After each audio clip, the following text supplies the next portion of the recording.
IT job కోసం try చేస్తున్నారా? Coding tutor లో ట్రైనింగ్ తో పాటు stipend and 100% job guarantee. Hydraa కూల్చివేతల పర్వంలో ఒక విషయం జనాన్ని బాగా ఆకట్టుకుంది. ఆదివారం పూట ఆక్రమణలపైన ఉక్కుపాదం మోపుతుంది హైడ్రా. అయితే ఈ ఆదివారం జరిగినటువంటి కూల్చివేతల పర్వంలో కొంతమంది వ్యక్తులు తమ నిర్మాణాలు కూల్చేస్తున్నారంటూ నానా హడావుడి చేస్తూ ప్రభుత్వ యంత్రాంగానికి పనులకి విఘాతం కల్పించేటువంటి ప్రయత్నం చేశారు. దీంతో సామాన్యుల ఇళ్లని హైడ్రా చాలా వేగంగా కూల్చేస్తుంది అనేటువంటి విమర్శలు కూడా ఎదుర్కొన్నారు. అయితే దీని వెనకాల ఒక ఆసక్తికరమైనటువంటి స్టోరీ వెలుగు చూస్తుంది. ఆ స్టోరీ ఏంటో తెలుసుకునేటువంటి ప్రయత్నం చేద్దాం. మనతో పాటు పొలిటికల్ అనలిస్ట్ చంద్ర శ్రీనివాస్ గారు. చంద్ర శ్రీనివాస్ గారు నమస్కారం. నమస్కారం అండి. ఈ స్టోరీ ఏంటి? హైడ్రా కూల్చివేతలో సామాన్యుడి పట్ల ఒకలాగా, పెద్దవాళ్ళ పట్ల ఇంకోలాగా ఉంది. వాళ్ళకేమో నోటీసులు ఇస్తున్నారు, నెలల తరబడి సమయం ఇస్తున్నారు, కానీ సామాన్యులు మాత్రం వితౌట్ ఎనీ నోటీస్ కూల్చి పడేస్తున్నారు అప్పటికప్పుడు అనేటువంటి విమర్శ ఎదురవుతుంది. ఏంటి ఆదివారం కూల్చివేతల్లో కొందరు వ్యక్తులు చాలా తీవ్రంగా హైడ్రా అధికారుల్ని, ప్రభుత్వాన్ని దూషించారు. అవన్నీ దృశ్యాలు చూసాము. ఏం జరుగుతుంది? దాని మీద విపరీతమైన ట్రోల్ జరిగిన మాట వాస్తవమే. కానీ యాక్చువల్గా ఏంటంటే అక్కడ సున్నం చెరువు మాదాపూర్ దగ్గర ఉంది. అది బఫర్ జోన్ FTL లో ఉన్నది. చుట్టుపక్కల విల్లాలన్నీ కూడా చేస్తే లక్ష్మీ శ్రీనివాస కన్స్ట్రక్షన్ కూల్చేశారు. రూల్ ప్రకారం వెళ్ళారు వాళ్ళు. అదే సమయంలో మీరు చూపిస్తున్నారు, స్క్రీన్లో చూపిస్తున్నారు, రెడ్ షర్ట్ వేసుకున్న ఒక ఆయన, రెడ్ బుల్ అతనైతే అంతా చూస్తాను. రంగనాథన్ ఏంది, డిపార్ట్మెంట్ ఏంది, 15-20 సంవత్సరాల నుంచి మాది.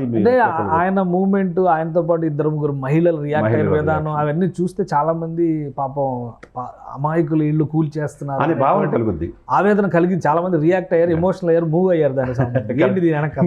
మీరు అన్నట్టు ఎమోషనల్ అయ్యారు. ఆయన లుంగి గడతాం ఎంత చూస్తాననే భావన తేలుతాం. కానీ అతని పేరు వెంకటేష్ అని.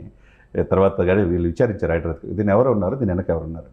ఇది దాదాపు 20 సంవత్సరాల నుంచి ఆ సున్నం చెరువు పక్కనే బోర్లు వేసేసి 20 నుంచి 25 ట్యాంకర్లతో దాదాపు రోజు సంపాదన 1 లక్ష పైన అంట. ఎవరిది? ఆయన ఒక్కడిదే. అంటే చూడండి ఇక, అంటే ఇక ఏ విధంగా అంటే రోజుకు లక్ష పైన అక్కడున్న కాలేజీలకు కావచ్చు, తర్వాత హోటల్స్ కావచ్చు, తర్వాత IT కంపెనీలు కావచ్చు, ఆయన 20-25 ట్యాంకర్లు సొంత ట్యాంకర్లతో సరఫరా చేస్తున్నాడు. ఎవరికి చెరువు? ప్రభుత్వాన్ని. సున్నం చెరువు చుట్టూ బోర్లు వేసేసి మరి వ్యాపారానికి 1 లక్ష పైన 1.5 వచ్చి ఆదాయం రోజు పోతుందంటే బాధ కదా. ఆ బాధ ఆ విధంగా వ్యక్తం చేస్తున్నట్టు కనపడుతుంది. ఆ బాధని ఎట్లా, అది ఎవరిది? ప్రజలకు ఏమనుకుంటారు, నిజంగా ఆయన పోయిందేమో, సామాన్య మానవుడేమో పెట్రోల్ పోసుకుంటున్నాడు అని చెప్పి భావన కలిగింది. కానీ అతను వెనక స్టోరీ కూడా మనం తెలుసుకోవాలి. ఎందుకంటే అధికారులు నిందించడం కంటే ఆయన 15-20 సంవత్సరాల నుంచి సున్నం చెరువుని ఏ విధంగా ఆక్రమించుకొని దాని నుంచి 25 వెనక ఎవరన్నా పెద్దలు ఉన్నారా? ఉంటారు. ఉండకుండా ఒక్కడే ఎట్లా ఉంటుంది అతని సంపాదన? ఒక లోకల్ లీడర్షిప్ ఎవరో ఉంటుంది. అదే విధంగా ఇక్కడ 2 ఉన్నారు. గోపాల్ అనే వ్యక్తి అక్కడ ఆక్రమించుకున్నారు చెరువు చుట్టూ. ఆ గోపాల్ ఆక్రమించుకుంది, చంద్రశేఖర్ అనే వ్యక్తి కొనుక్కున్నాడు. షెడ్లు వేసేసి వీళ్ళు రెంట్లకి ఇచ్చేసుకుంటున్నారు. ఎవరి సొమ్ము సార్ ఇది? ప్రజల సొమ్ము. అంటే నోటీసులు ఇవ్వలేదు, హైడ్రా నోటీసులు ఇవ్వలేదు, వచ్చి ఇమీడియట్ గా కూల్ చేసింది అనేది విమర్శ. నోటీసులు ఎవరికి ఇచ్చి ఉంటారు? ఇప్పుడు ఆ రెంట్లకు ఉన్న వాళ్ళకి ఇవ్వాలా, లేదంటే ఆ ఓనర్స్ ఎవరైతే ఉన్నారో వాళ్ళకి ఇల్లు ఉంటాయా? అసలు ఇది వీళ్ళు అసలు హక్కే లేదు, అమ్మటానికి లేదు. FTL బఫర్ జోన్లో ఉన్నది, ప్రభుత్వ భూమి. దీన్ని ఎవరు అడిగేవాళ్ళు లేరు కదా ఉద్దేశం. ఆ రోజు నుంచి దశాబ్దాలుగా ఈ రాజకీయ నాయకులు షెడ్లు వేసేసుకున్నారు. ఒకడేమో ఆక్రమించుకుంటున్నాడు, ఇది నాది అంటున్నాడు. వాడి దగ్గర ఇంకోటి కొనుక్కుంటున్నాడు. కరెంటు బిల్లు ఏదో మీటర్లు అక్కడున్న అధికారులకు లంచం ఇచ్చి తీసుకుంటున్నారు. ఇది సొంతది కదా అని చెప్పి ఊరకన వస్తుంది చెరువు పక్కన అనే ఉద్దేశంతో వీళ్ళందరూ ఏంటంటే ఒక గూడు పుటానికి చేరి ప్రభుత్వ ఆస్తులు కబ్జా చేసుకొని ఇలా చేసుకుంటా ఉన్నారు. ఇది హైడ్రా అధికారులు దీని వెనక ఎవరున్నారు, వీడు ఎందుకు ఇట్లా మాట్లాడుతున్నాడు, దీని వెనక ఏం జరుగుతుందంటే ఇతని వెంకటేష్ అనే ఆదాయం ఇది. దీని వెనక ఇంతమంది రోజుకు 1 లక్ష రూపాయలు, నెలకు 30 లక్షల ఆదాయం ఉంటుంది. మరి అది పోతుందని ఆవేదన దాని మీద అంతే తప్పితే ఆయన ఏదో పేదవాడేం కాదు. రోజుకు 1 లక్ష పైన సంపాదన అంటే మామూలు విషయం కాదు కదా. ఆ ముగ్గురు మీద ఎవరైతే వెంకటేష్ దీన్ని ఈ హైడ్రాని కూల్చివేతలని విమర్శించి విపరీతంగా బూతులు తిట్టి ప్రభుత్వాన్ని, ముఖ్యమంత్రి గారిని కూడా విమర్శించి కమిషనర్ని ఇది చేసినందుకు, వాళ్ళ డ్యూటీని విఘాతం కల్పించినందుకు అతను వెంకటేష్ మీద, ఆ తర్వాత గోపాలు, ఈ చంద్రశేఖర్ ఆక్రమించుకున్న ఈ ముగ్గురు మీద హైడ్రా పోలీస్ స్టేషన్లో కేసులు కూడా ఫైల్ చేశారనమాట. ఓకే. అంటే ఇంకొకటి ఇందులో ఇప్పుడు కొత్త యాంగిల్ వచ్చింది.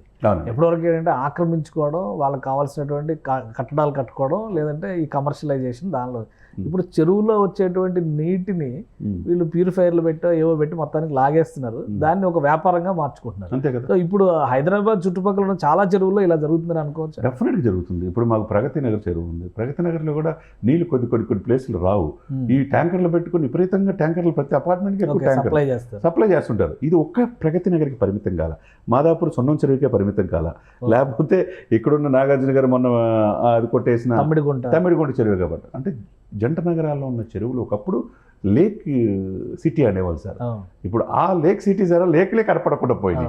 దీని ఏముంది, ఈ ఉన్న వాటిని వాటర్ లేని ప్లేసుల్లో వీళ్ళు ఏం చేశారు, ఈ ట్యాంకర్లు పెట్టి మోటార్లు వేసుకొని వీళ్ళు ఏది రూల్స్ లేవు, ఎవరు అడిగేవాళ్ళు లేరు, వ్యాపారం చేస్తారు. ఈ నీటిని ఉచితంగా పొందే నీటినే ఇప్పుడు మనం వాటర్ బాటిల్లో తాగుతున్నాం. ఒకప్పుడు మనం ఉచితంగా ఇప్పుడు ఇంటికి కూడా క్యాన్లు వేయిస్తున్నారు, ఇంటికి కూడా క్యాన్లు వేయించుకుంటారు. ఇవన్నీ సప్లై చేయొచ్చు. అవన్నీ ఏం చర్యలు తీసుకోవచ్చు ఇప్పుడు ఈయన మీద అంత విఘాతం కలిగించడం? డెఫినెట్గా అండి. ఇది ప్రభుత్వ సంపద అండి.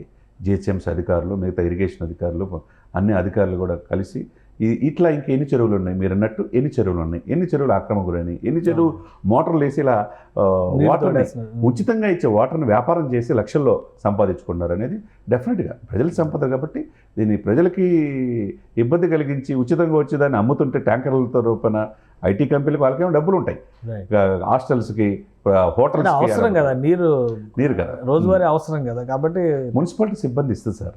బేసిక్గా 500 రూపాయలు కడితే ట్యాంకర్కి అది ఇచ్చేది ఫ్రీగా, వాళ్ళు సరఫరా చేయాలి. వీళ్ళు వ్యాపారం చేసే దిశగా వెళ్ళకూడదు కదా. ఇతను 15 సంవత్సరాల నుంచి సంపాదిస్తున్నాడంటే, రోజుకు 1,00,000 పైన సంపాదిస్తున్నాడంటే, 15 సంవత్సరాలు ఇప్పుడు అదుపు లేకుండా చేసి వ్యాపారం చేస్తున్నాడు. ఎంత సంపాదించి ఉండొచ్చు నెలకు 30 లక్షలు అంటే లెక్క అసలుకి మామూలుగా ఉండదు అనమాట. రైట్, థ్యాంక్ యూ చంద్ర శ్రీనివాస్ గారు. ఇది కొత్త కోణం కనిపిస్తుంది. హైడ్రా అధికారులు తీసుకుంటున్నటువంటి నిర్ణయాల వెనక అక్రమ నీటి వ్యవహారం కూడా, ఇప్పుడు నీటి వ్యాపారం కూడా నడుస్తుంది అనేటువంటి విషయం వెలుగులోకి వచ్చింది. ఆక్రమణలు తప్పే, ఇలాంటి అక్రమ నీటి వ్యాపారాలు కూడా తప్పే అవుతాయి. కాబట్టి కఠినమైనటువంటి చర్యలు చట్టాల ప్రకారం అలాంటి వ్యక్తులపైన ఎలాంటి సెక్షన్స్ పెట్టాలో దాని ప్రకారం ప్రొసీజర్ నడుస్తుంది. ఇంకా అనేక చెరువుల్లో అక్రమ నీటి వ్యాపారం జరుగుతున్నటువంటి విధానం పైన కూడా హైడ్రా అధికారులు ఫోకస్ పెడుతున్నట్టుగా సమాచారం ఉందని చంద్ర శ్రీనివాస్ గారు చెప్తున్నారు. ఇది special discussion. Keep watching. Suman టీవీలో మీ పర్సనల్ అండ్ బిజినెస్ ప్రమోషన్స్ కోసం కింది నెంబర్కి కాంటాక్ట్ చేయండి.